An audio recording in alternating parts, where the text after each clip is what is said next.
everybody.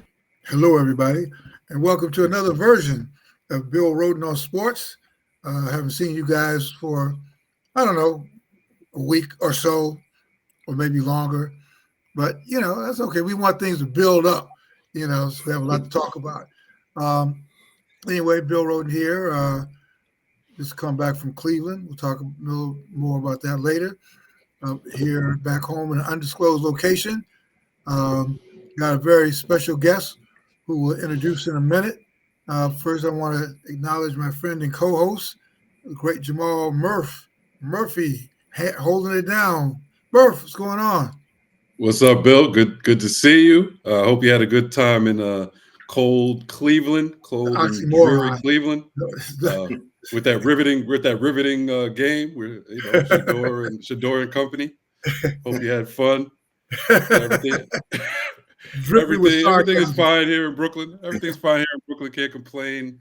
Yeah, you're right. It's been a few weeks at least. A few weeks at least since we last did a podcast. So we're back. We have a very, very special guest. Got a great topic to talk about. First, um, we have a return guest, John Harris, the author, John Harris, and he has revised and updated his book, and it's in paperback now, and it's Tomlin, the Soul of a Football Coach. And it just so happens, I think today, or given what happened on Sunday, this is the perfect time to have John back on the show Yeah, and discuss what's going on out there in Cleveland. John, thanks for joining us. Appreciate it. I appreciate you having me on. Yeah. So, what's the new and updated? I mean, he still hadn't gotten fired yet. So, what's the new and updated material in the book? Because it was really a great read. And has he said anything about it yet? No. His brother has sent me a little message on it, Ed, who was very helpful with the book. He and I still have not discussed the book at all. I'm hopeful that one day that's going to change. Um, Actually, what we're doing this year, we're going to donate a lot of books to his Hampton Roads Youth Foundation in Virginia. That's really big. I know Carl Francis with the NFL is really involved at Players Association. And I know Mike's that's very near and dear to him. So we're going to try to maybe even hope to try to get out there this summer and get some books to the students. I mean, it is the only book out there on Mike Tomlin. And Is he gonna let him read it? I mean, I mean, I think it's I think 95% of the book is very positive. And even the negatives, I don't think is negative. I think the negatives are real, and you have to address them. And that's the reason why we did the revised paperback edition. That since I wrote the book, and as I wrote in the new forward or the introduction, would I have written this book 2 years ago, where we are right now? 2 years ago, Mike Tomlin had just pulled out another non-losing season when they thought they were going to lose. The undefeated streak continued, and it's just this phenomenon that people knew about, never really talked about. And you looked at all the accolades that he, has accomplished through the years. 2 years later, as you said, Bill, I mean, it's the folks are out there with the the pitchforks and the boiling the iron out, pouring it out. It's different, but really in Pittsburgh, it really isn't different. It's always been like that to a certain extent. Even when I was covering the team, Mike's first 10 years, there was never rolling out the red carpet from Mike Tomlin, from the media, from the fans, for the most part. A lot of skepticism, a lot of anger, and now that's bubbling more to the surface, I would say. And the fact that the team is struggling, 6-6. They had a huge lead over Baltimore at one time, and now Baltimore, they're tied, for first place in the division. And a lot of fans are like, hey, we don't want him anymore. We never did want him. Right. And now this is a good way to get him out of here. And the book touches on the transition, the last few years, what's happened, some of the player acquisitions that really haven't worked out, how maybe his philosophy in some ways is kind of a little old and outdated. And one of the things I talked about the most was one of the most controversial aspects was actually how he got the job, which there was a lot of speculation on how he got it, who didn't get it, how it happened. And I was finally able to find that out, and which I put into the book, which is new. And I found it to be very fascinating, to be honest Well, with you. enlighten us. Tell us about that because, the story I heard was, they'd already had a candidate. I think we talked Mm-hmm. about this when you joined us last time. They'd already had a candidate, and then Tomlin waltzes in and wows everybody and blows everybody away with Yeah. the interview. And I mean, I know there's more to it, but what else have you unearthed? What's the real story? Well, I think all that is true. What you just said, he did blow them away. They were impressed. The more I look at it, the more I think about it, I think that the son, who's now in charge, Art Rooney II, I think his choice was Russ Grimm, who was the assistant head coach there under Bill Cowher, offensive line coach, beloved by the players, beloved by everybody. And I think, and they offered him the job. I mean, how I know that is, as I write in the book, Terry Robisky, who I know you guys are both familiar with, we were discussing a few things, and he brought it up. We just had a conversation and told me things I really never knew. His relationship with Russ Grimm went back to when they were both with Washington. Terry was a wide receivers coach under North Turner. Russ Grimm was the tight ends coach. And I can't remember. Jim Hannafin left Washington and went to St. Louis, the offensive line coach. They were looking for a new offensive line coach. North Turner wanted to hire Hudson Hawk from Dallas, one of his friends. Terry Robisky pushed for Russ Grimm. Russ Grimm got the job. So he was indebted to Terry Robisky. They were friends, became very good friends. A few years later, North Turner gets fired. Dan Snyder, the owner at the time, dangles a carrot that maybe Terry Robisky, who we made the interim coach, would become the full-time coach. It didn't happen. Russ Grimm, though, staying loyal to Terry Robisky, at this time, the Steelers offered Russ Grimm the offensive line job. He told Terry Robisky, if you get the head coaching job, I'm staying in Washington. And if you don't, I'll go to Pittsburgh. And they waited out as long as they could. Pittsburgh had made the offer.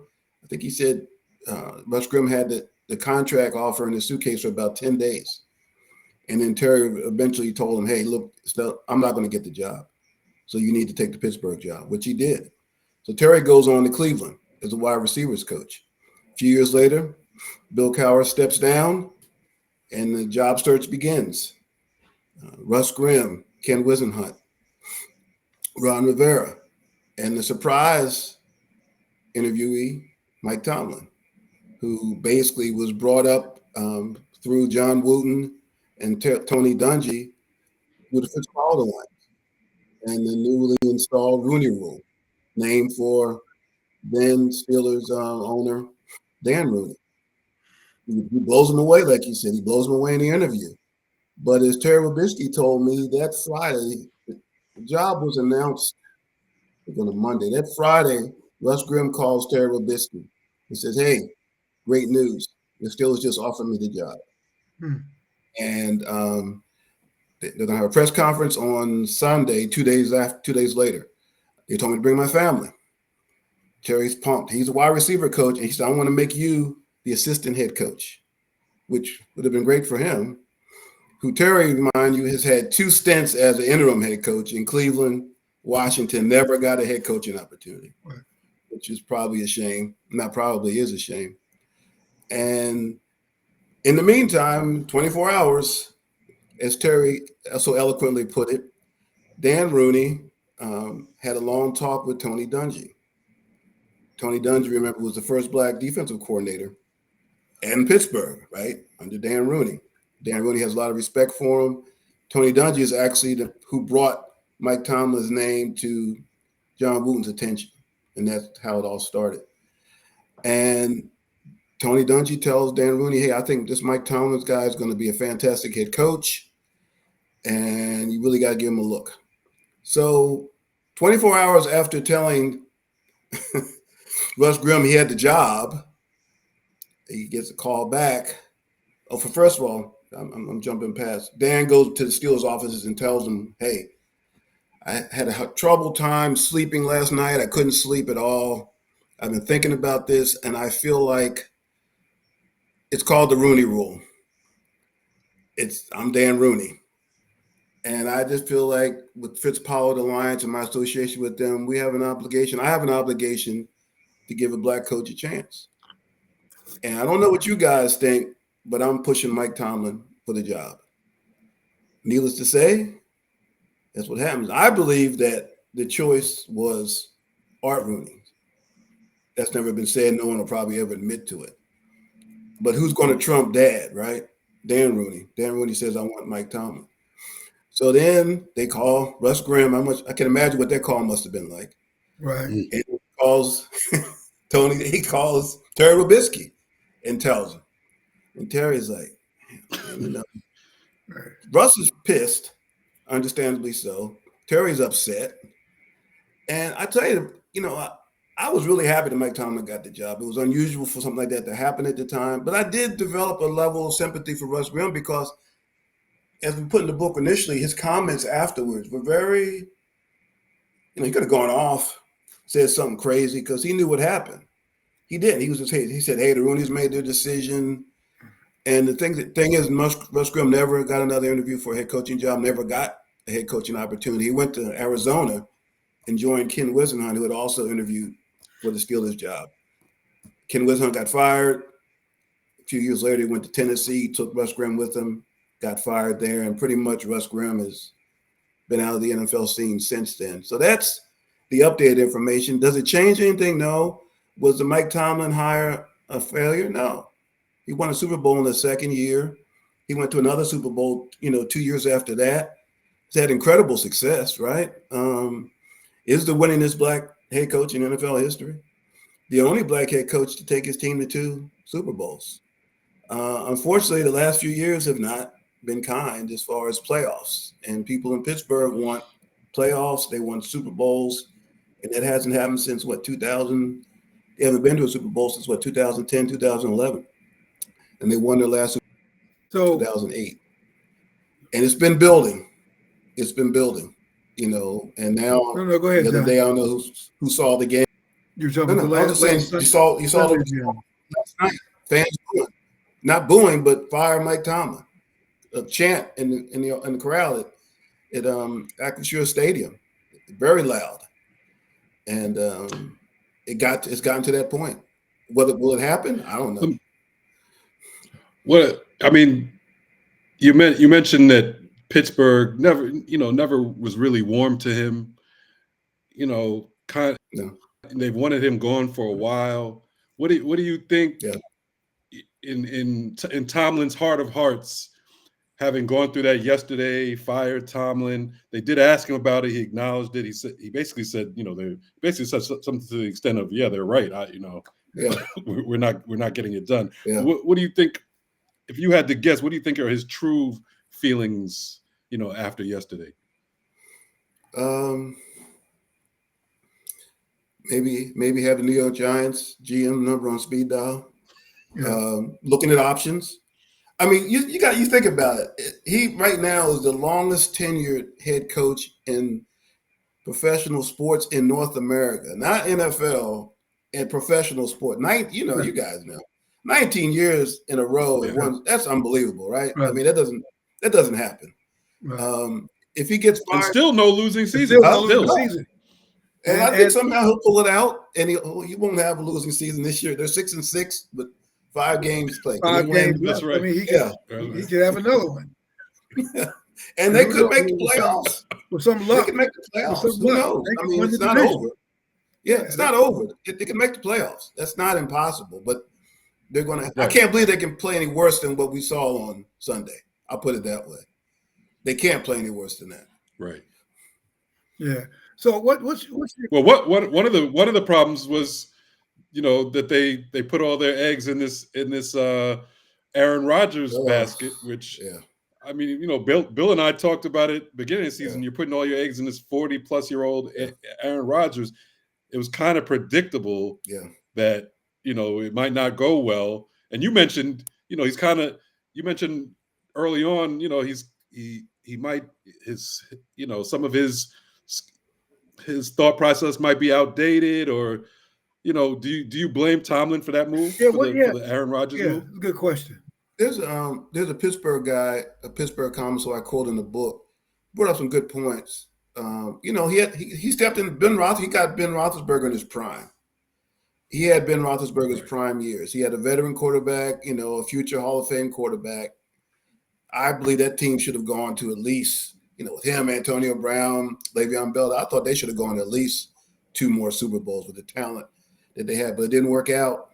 But he always had this veteran quarterback, right? He steps in. He's a young coach, 34 when he got the job. He's got a veteran quarterback. And that's what they say you need in the NFL. You got to have a quarterback, right? He had his quarterback. And he got everything he could out of him. They probably kept him a year too long, and then he goes and they bounce around, and Mitch Trubisky, Kenny Pickett, which was a disaster, and just searching for that guy, right? Then last year, I think he felt like he struck pay dirt. He gets Russell Wilson, a veteran quarterback who won a Super Bowl, right? And he brings in what is my Jets guy? Forget about him. Justin Fields. My favorite. Brings him in too, a young guy who, just looking for the right opportunity, right? Russell Wilson gets hurt in training camp, pushing a sled, of all things, and misses the first several games. Justin Fields stepped in, did a good job. He was 4-2, but Mike's intention all along was for Russell to be the quarterback, and he put him in after 6 games, and they did well. I think they were 10-3 at one point. Yeah, they got off to a great start. I mean, last year's team is playing far better than this year's team. I think people are forgetting that. They keep talking about Aaron Rodgers, but the quarterback tandem last year, up to that point, to the final 5 games, did a much better job than where the Steelers are this year. And then they leave. He doesn't offer anything. I think they said they offered Justin an offer, but he stayed with the Jets for more guaranteed money.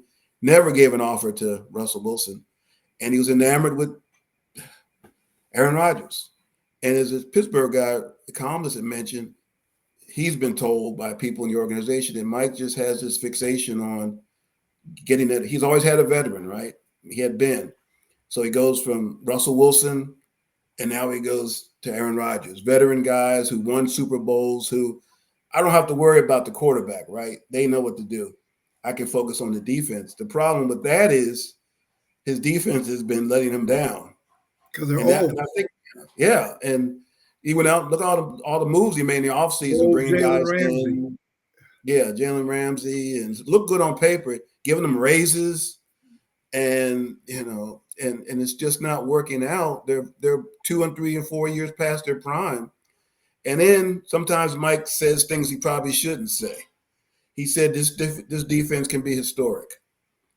He didn't say it was going to be historically bad. He said it was going to be historic. Prehistoric. That's where it's headed right now. You said it. I didn't say that. Yeah, he meant the prehistoric defense. Yeah. So let me get. And that's where we are now. I mean, So what's your sense? I mean, can he survive this? Like you said, they're only 6-6. They're like 5 games to go, and he could easily, not easily, but easily finish with another winning record, and with any kind of luck, in that weak division, Lamar's hurt. Cincinnati giving up points by the bushel. Cleveland, what can I say? Cleveland is Cleveland. So Cleveland's Cleveland, and so they could easily win the division. So, what's your sense about him surviving this? And what do you think happens if they actually win the division and make the playoffs? I don't see if they make the playoffs, and then I think the key is winning a playoff game. They've made the playoff. I mean, what people remember last year was that Baltimore playoff game, which was just abysmal. 299 yards rushing. That was the last memory that everybody had of that season. It was just unbelievably bad for them, for the defense. So you can't go into the playoffs again and do that. You can't go in there and lose and get blown out and get embarrassed. But if they win the division, that means they get to host the playoff game, right? And who knows who they would be matched up against. They can run the football. It's just they do things well, but they don't do them well consistently. And is that coaching? Is that players not being good enough? And that's been the dilemma with him lately. It's just that players love him, or at least they say they love him. Right. And George Pickens, the wide receiver with Dallas now, had an interesting article a couple weeks ago in the Players Tribune, and everybody thought they were big enemies. He said, no. He said, I could call up Mike T today and talk to him. He said, I appreciate what he did. We talked, and we saw that when they brought in the people they brought in, it probably wasn't going to work for me, and they sent me to a good place for me, which is a great place for him. Place for him, right? Yeah. The George Pickens you see this year with Dallas, you never would have seen that George Pickens with now. Now maybe that's one of the problems. Maybe the offense needs to be changed to where George Pickens we can see the real George Pickens. We saw flashes in Pittsburgh, but not what you've seen this year. Yeah. So maybe he needs to, if he comes back, they win a playoff game. Some people say he needs to let some control go. Turn some things over. Change your defensive structure. Everybody around the league says they know what the Steelers are doing defensively. Oh, they did that 6 years ago. Maybe we need to get away from there, right? It's not working anymore. You don't have James Farrior. You don't have Casey Hampton. You don't have Troy Polamalu and those guys anymore. You've got okay defenders. Yeah. So do you think you always hear that they would never fire Tomlin? It would basically be his decision if he does leave. Is that do you believe that? I do. It's still very much a mom and pop organization. The way they run things, there is a very deep bond with him and Art Rooney II, which I think goes back to the relationship that Mike had with Dan Rooney, the late Dan Rooney, the father, the patriarch. And I think that counts for a lot. I don't know how deep, I don't know if any of us know how deep that relationship really is. It goes beyond the coach owner thing. And if they go 6-11, if they just totally bottom out, I could see that. Yeah. They will lose the season. Yeah. It's just, you're going to have to make a move. And I would think that even he would look at that and say, you know what, the players aren't listening to me anymore. My system's not working anymore. I've had 19 years, man. I can't say nothing. 19 years, dude. I mean, that's unbelievable. For a black coach? Yeah, that's right. I heard a Giants caller calling one of the shows. He said, I hope they fire Tomlin because we need him in New York. I can see, go to New York. You have your quarterback, right? You got a good young defense. You've got a wide receiver, a top wide receiver who got hurt. So the pieces are in place and they need a head coach. Right. If I was going to handpick a spot for him to go to, having all those ingredients, I would say to Giants, other than I don't know how he want to deal with the New York media, but other than that to me would be the perfect landing spot for him. Yeah. He can go in there and win. He seems equipped to handle the media. That's one thing I meant to ask you, because even just one of the things you wrote in the book was that when Tomlin first got there, he was a soft-spoken coach, following Cowher. Yeah. Was he really soft-spoken? Because he's no longer soft-spoken. So he's evolved. He's always had his moments. He was feeling his way early. I think winning the Super Bowl and going to 2 and 3 years kind of allow you to put a little bit more bass in your voice. And he's had a tremendous amount of success. And one of the things I think is interesting, though, that he talks about, and we look through his history, when he was in Tampa Bay with Tony Dungy, he had great talent. He was really good with the great talent. He coached. Yeah. Players that became Hall of Famers. And, of course, any coach could do that, right? Then he comes to the Steelers, got Troy Polamalu, he's got all these great players. He helps Ryan Clark go from a role player to a guy that goes to the Pro Bowl. So for the last few years, look, people talk about his antiquated offense, but they weren't antiquated when they had Antonio Brown, Le'Veon Bell. They were explosive. Yeah. I mean, Antonio Brown had the best 5 or 6 years maybe in NFL history for a receiver. And sometimes I ask myself, is that the same coach? Because I look at the offense now and I look at that offense back then, it was like totally different. And you would think that even if the personnel is different, if that's kind of who you are, that you would stick with it. Because you remember, ironically, he was a wide receiver in college. Right. And but he seems like he's moved away from that. Yeah. So we'll see. Again, John Harris, author, has written a great book on Mike Tomlin, and has just come up with in paperback with a new forward and some new information. But just what's your gut, John? If you really had to bet, and Jamal will do our bet online thing soon.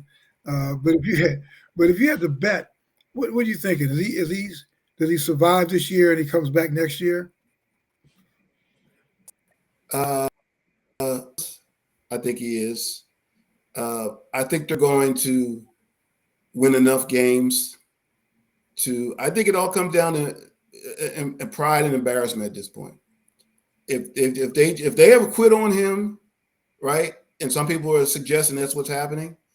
If they have quit on him, then yeah, he would need to go. But I just feel like the division is so weak, they can't possibly play worse than what they played on Sunday. Yeah, they're going to at least split with Baltimore, I think. And then they have Miami coming up. They have enough games where they can pull out 10 wins. The key for them is win the division. You're not going to the playoffs if you don't win the division.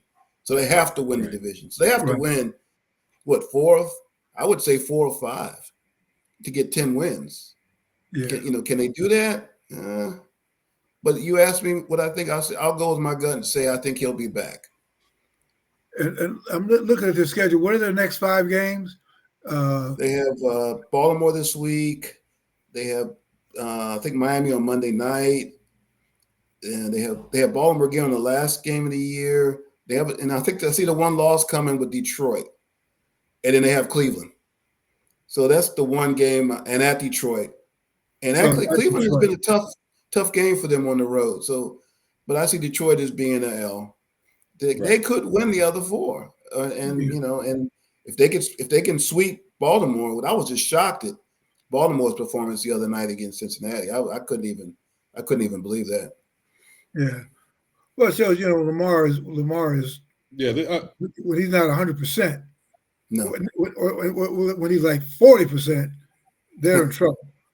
Yeah. And they've always played well, other than that playoff game last year when they destroyed the Steelers defense.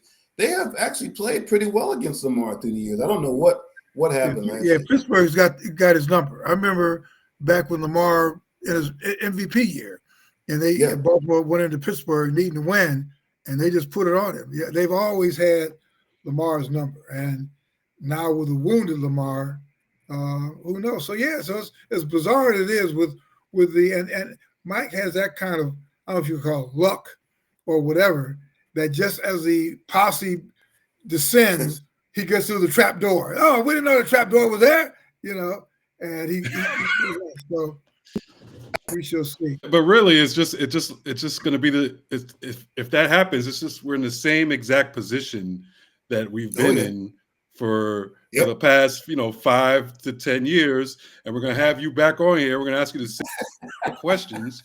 Like, yes, okay, they made the playoffs, great. They had a terrible playoff game. What are we going to do?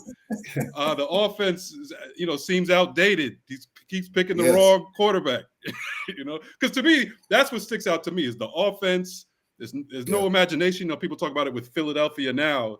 Pittsburgh's been like this for the past 5 years at least. And then his quarterback choice, where it's almost like he's going with the conservative approach. The coordinators seem conservative. So I think he does have to adjust his his thinking as far as offensively for sure. Maybe they'll bring in if he dodges the bullet this year and makes it back, if he didn't make those type of changes, Jamal, I would be very disappointed.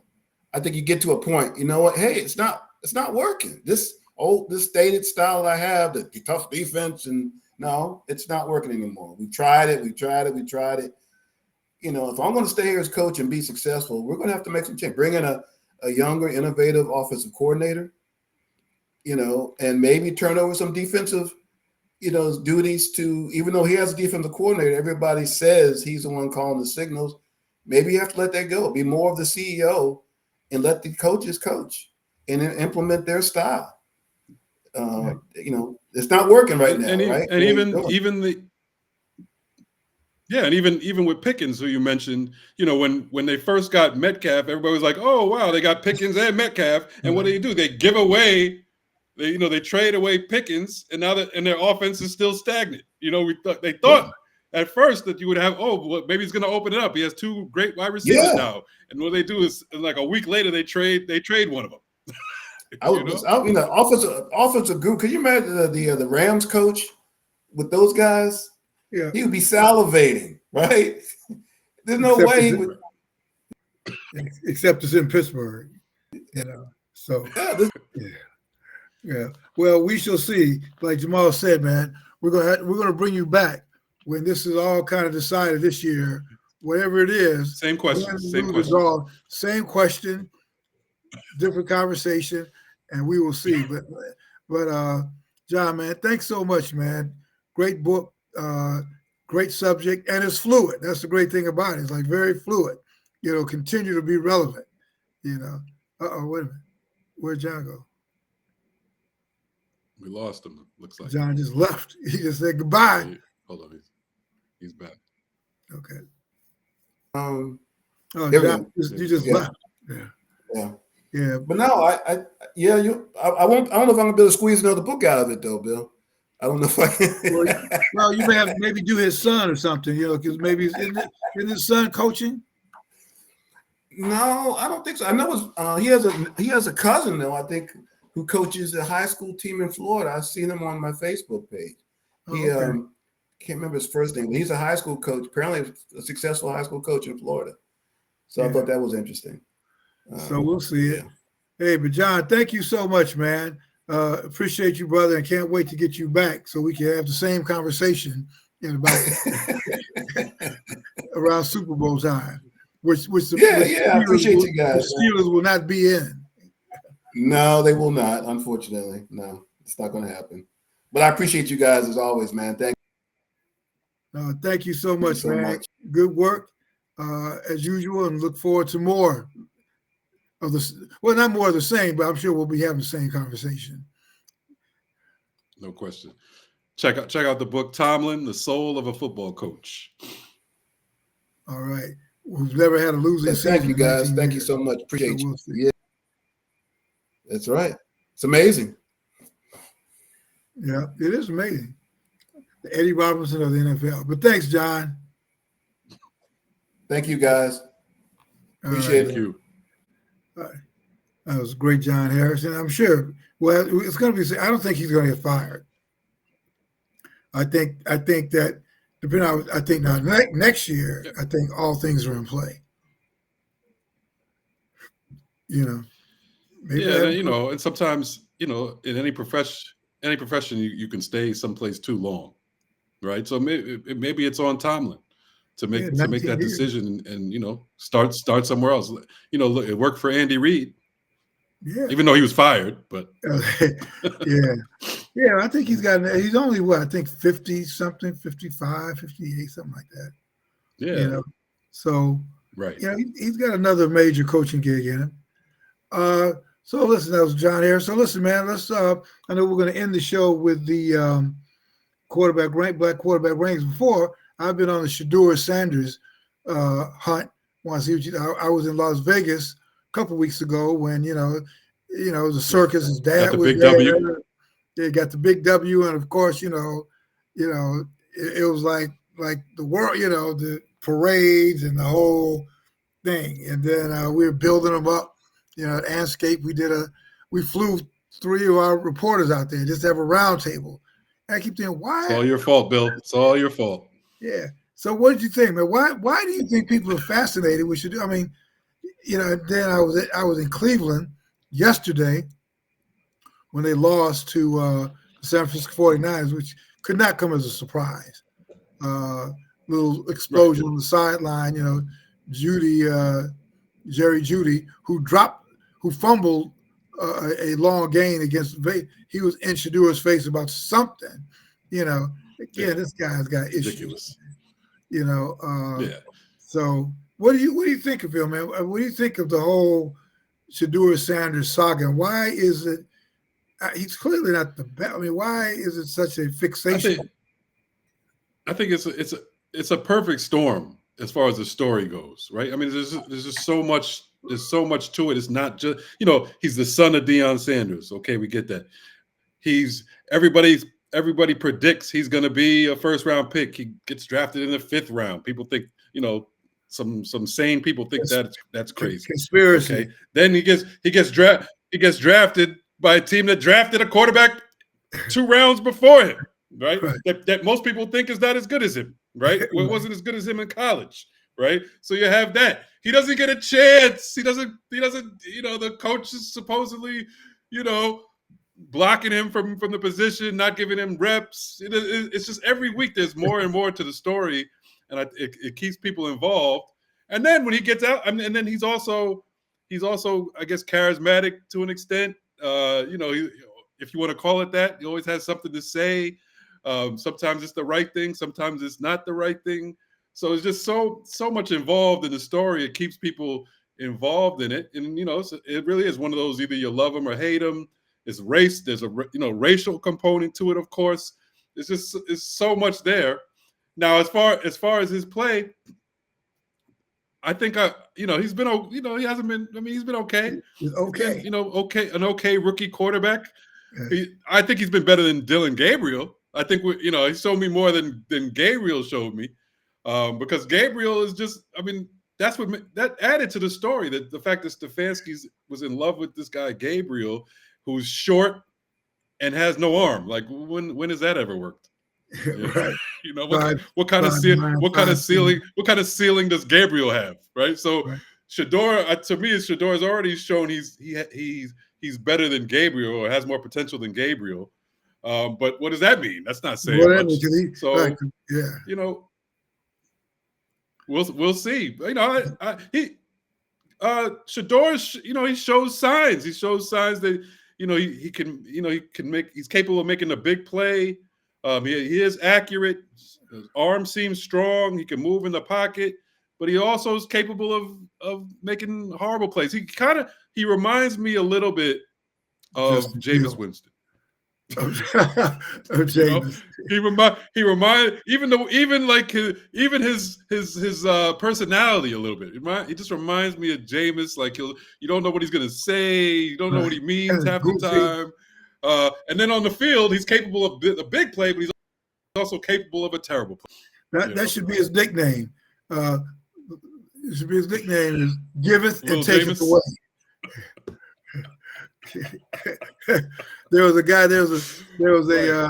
great quarterback from Tennessee State back in the day, Eldridge Dickey. He made history. He went to Tennessee State. He could throw with his left, throw with his right. And he could kick field goals. And the Oakland Raiders drafted him number 1 ahead of Ken Stabler. And his nickname in college was the Lord's Prayer. So this is pretty funny. But I said, you're taking off of that. You could have Shedeur, the Lord giveth and taketh away, because that's what he does. He gives it to you, and then he takes it away. So we'll see. I think I may go back Sunday because they play the Tennessee Titans, which I think might be the most evenly matched for him performance. Because here you got Cam Ward, who was drafted number 1, and I'm sure he secretly thinks he's better than Cam Ward, And Cam Ward's on a terrible Tennessee team, but Shedeur is on a terrible Cleveland team. So right, interesting, they did beat a terrible Raider team. I guess you could say he outplayed Geno Smith. I don't know if that's true, but and it fades into our quarterback ranking. Geno may be like last. So he's right there. yeah, so we'll see. So anyway, you know, that's sort of what I've been spending some of my NFL season doing, following Shador around. So, I am curious to find out how he fares against Cam Ward, and we will see. Before we close out, man, the most highly anticipated segment of Bros Pod is Jamal Murphy's Black Quarterback Rankings. So things have been scrambled because black quarterbacks have been in and out the lineup. But tell us what you got. Like we should have some music at some point to go into this segment. I don't know, but well, I don't know. It has been kind of a disappointing year for black quarterbacks. Would you agree? I mean, Lamar hasn't been himself. Mahomes is Justin on the Fields gets downswing. benched. Who else got benched? But Kyler Murray was hurt kid as in New usual. Orleans, kid in New Orleans got New Orleans. Penix gets hurt. Russell Wilson, he probably had one game to prove himself. It didn't work out. So it's kind of been, somewhat disappointing. People still complaining about Jalen Hurts. I know. Even though numbers wise he's been pretty good. So it's, on the whole, we started with 16. I think we're at like 14 now. Yeah, we're at 14 currently, starting quarterbacks, and that's if we always included our brother from another mother, Tua. So so Tua's in there. I can't just drop him now that he looks terrible. So I got to keep him in the mix. Can't be a fair weather black man. Well, but if you put him in there, don't you have to put Mariota? I thought about that, but hey, man, you gotta draw the line somewhere. I mean, even if it's arbitrary, you gotta draw the line. All right. So what you got? What are our rankings? All right, but Dak is playing well. But go ahead. You want from the bottom or the top? Well, we start from the bottom. Okay, so the bottom makes sense because we're just going up to 14 quarterbacks who are playing right now, who are starting currently. So at the bottom, just what we were talking about, Shador Sanders. Like I said, he's played okay to me, but when you look at the numbers don't really say he's played okay. The numbers are not complimentary. He's 1-2 as a starter in the games that he's played. He actually has a 7. His QBR is 7. 7. Okay. Well, not 1-2. He's 1-1, right? 1-1, but I mean, he played in a game where they lost. Game. So technically 1-1 as a starter. His passer rating is last in the league. His completion percentage is 51%, which is at the bottom. He's throwing for about 135 yards a game, which is better than Gabriel. Gabriel's like 102 yards. So that's really the only plus, that he has more big play ability. You remember when he made those 2 big plays in Vegas, they said that those were the 2 biggest plays of the year. Right. So we had 3. His 3 long completions were the 3 longest of the year. 39 yards, which knucklehead Jerry Jeudy fumbled after he caught it. Then 66 yard. Well, a 60-yard touchdown, but 50 yards of that was a run. Yeah. However you got to get him. Right. And then a nice 52-yard pass on the run, so that was good. Right. And he had a nice touchdown pass this past Sunday to Fannin, the tight end. Tight end junior. Yeah. So so numbers wise, it's not really looking good, but eye test he looks okay, and hopefully he improves on that. Number 13. Justin Fields' replacement, Tyrod Taylor. He's basically come in and been the same guy, but wait a minute. Wait a minute. But people, they hate Justin Fields so much that they're like, he's a savior. He's a savior. He's throwing for 150 yards. Come on, stop it. That's what's going on. He led the Jets past Atlanta.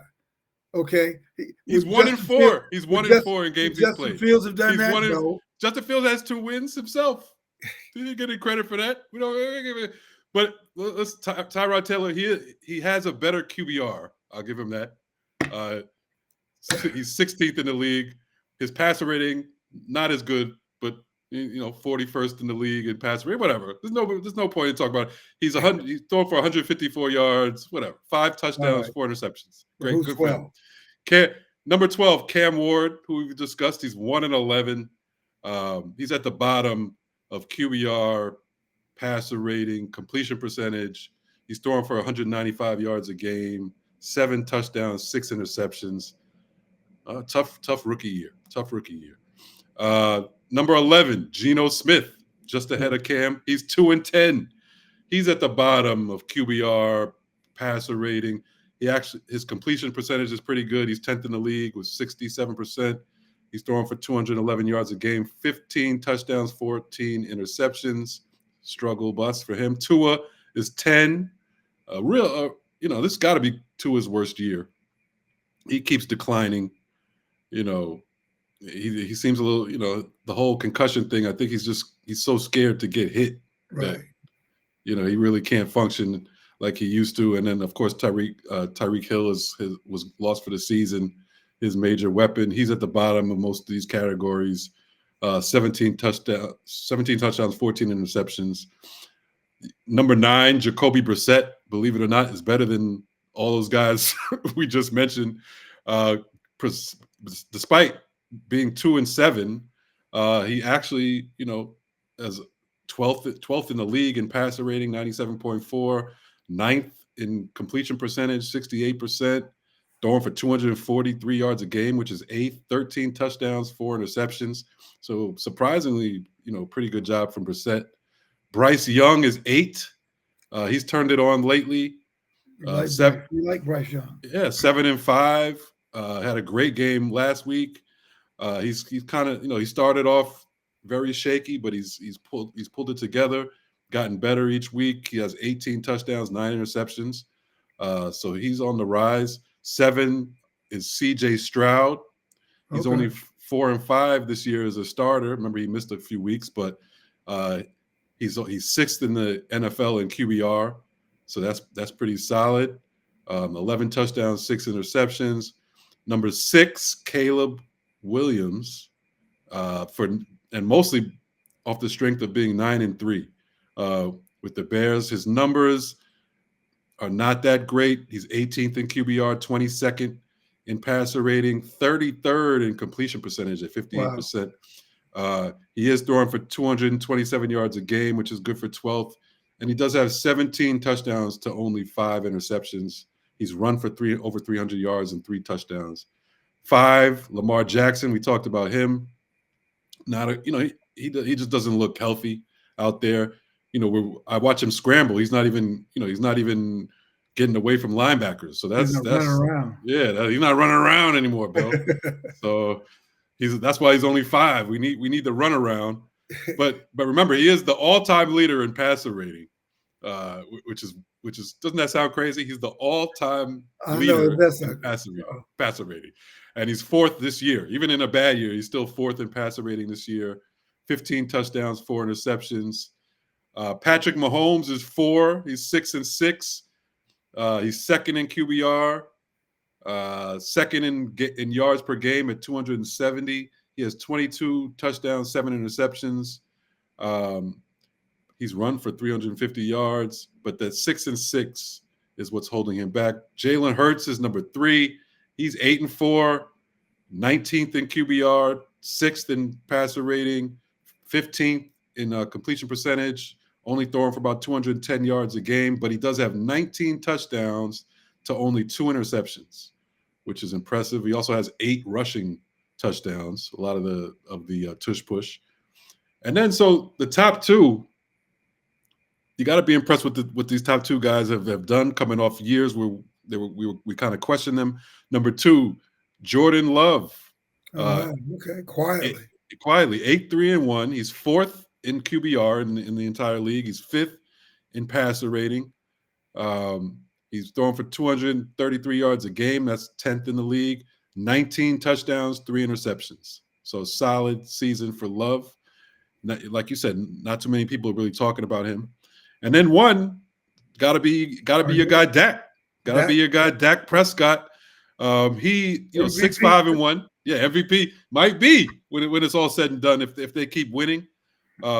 He is number 1 in the league in QBR, 75.3. Number 8 in passer rating, 102.4. He's 5th in completion percentage, 69%. He's number 1 in yards per game, 272 yards a game, 25 touchdowns, 8 interceptions. So Dak Prescott, as of week 13, and he's a good brother. Always says keeps it cool, always says the right thing, never getting into any kind of controversy. Except if Stephen A. Smith is talking about him. That's his only controversy right there. So you give it up for Dak, because I think we had left him for dead. What did Stephen A. say about him? What did he say back to Stephen A.? Oh, I mean, Stephen A. been killing this guy for 10 years. He's made a hobby. Yeah, it was almost a shtick. It's almost a shtick going after Dak. But it was funny to me when Stephen A. said, when he was going through his contract, and Stephen A. was talking about, people were talking about, oh, you're asking for a lot of money, and Stephen A. said, what do you mean? He was like, I've been my show's number 1. He was like, Dak Prescott makes such and such million, and he only won 1 playoff game. He actually compared himself to the quarterback of the Cowboys to promote himself as far as getting paid. So that was rich, comparing your job to the quarterback of the Dallas Cowboys. Hey, brother, he wants to insinuate himself in that conversation. So and it worked. It worked, obviously. So that's what we got. Dak. So shout out to Dak and Jordan Love. They've been carrying this kind of a down season for black quarterbacks, but not by the numbers, because like you said, we started the season with 16, still got 14. That's almost half the league, Bill. Yeah, but we started with half the league. We did. We did. So in some cases, the backups of the guys with bench were black. Yeah. Tyrod took over for Fields, and then you had, and he's doing it well. He did something Justin couldn't do. Lead them past Atlanta. Didn't Justin Fields beat Cincinnati and some other team? Who? Remember he had that big game against Cincinnati? You don't remember that, Bill? No defense. See, this is the problem, Bill. I don't know why you hate Justin Fields so much. I like Justin Fields. I don't hate him. I do it just to poke you and my brother, because you guys just have blinders on. I mean, but Justin, he just. Well, think about this. He is also on a terrible team, just like Shador is, just like Cam Ward is. So who would you take between Cam Ward, Shador, and Justin Fields? Which of those would you take for your quarterback? I think I'd go Cam Ward. Cam Ward with that one. Not Justin Fields. And Justin, he's been in the league 5 years, right? That's true. I mean, it's not like he's like a rookie. No, he's not a rookie. And I'll tell you this: he's definitely not elite, because you know what I mean. Like, I just don't. I think he gets a bad rap. People think he's terrible, but he's not elite, because it's not like he made any of those situations better. So you can't. He didn't help himself. I was pulling for him in Pittsburgh. Well, Pittsburgh was his best spot. When you think about it, he should have stayed. He should have probably stayed. But he didn't. So, but all these guys are making so much money. He's making $20 million. I think he got $20 million guaranteed. Yeah. So you can't feel so sorry for him. And then with his episode when he was in the closet crying, I remember that. And I was thinking about that the other day. That could not have helped him to. No, that was not a good look. I mean, your first blush is, well, it's good mental health and all that, but right. It's football, man. And in the locker room, are you respected more for you come in the next day? How you feeling, Justin? Here's some Kleenex. Here's some tissues. Come cry on my shoulder, brother. Yeah. So I don't know. And then just one thing. I don't think Aaron Glenn appreciated it. Probably not. And also, just the New York. You can't sleep on just being in. You got to be even if you were New York is a tough place. You can't be fragile and then be in New York. Tell people. Yeah, because I know that people. Did we talk about that? They don't want to hear about that. All about He pouring his heart out. Yeah, but Justin, did you see the blitz? Oh man. I couldn't Yeah, sleep man. at all. Oh, is that why you? Is that why? Oh, Yeah. all So right. you All know, right. So listen, let's we won't go down that road again. no. We'll leave it But alone. do you have anything to say about where? Do we have to do gambling reads, or we're done with that? Or No gambling read, but continue supporting. Thanks for listening. Thanks for watching. Share, like on YouTube if you're watching it there. Subscribe on YouTube. Follow us on social media at BrosPod on Twitter and Instagram. And that's it. That's what we got. all right. I'd like to thank our guest, um, John Harris. His great book of Mike Tomlin. Read it if you haven't. And it's all good. Enjoy the rest of the season. We'll talk basketball in about 4 weeks. You know, I know. Well, the Knicks. Have you been to a Knicks game yet? Not yet. All right. Not yet. But they're hot. The Knicks are hot. Yeah, they look good. They look good. But we'll see. But listen, we got until June, man. Yeah, no, it's way too early. We're not even at the All-Star break yet. It's way too early. All right, everybody, listen. Enjoy your sports, but keep your eyes open. Don't get too deluded. Yeah. I know it feels like everything is mellow, but keep your eyes open. Yeah. And be careful on the streets. Be careful on the street. Keep your ID with you at all times, particularly if you're black. Yeah.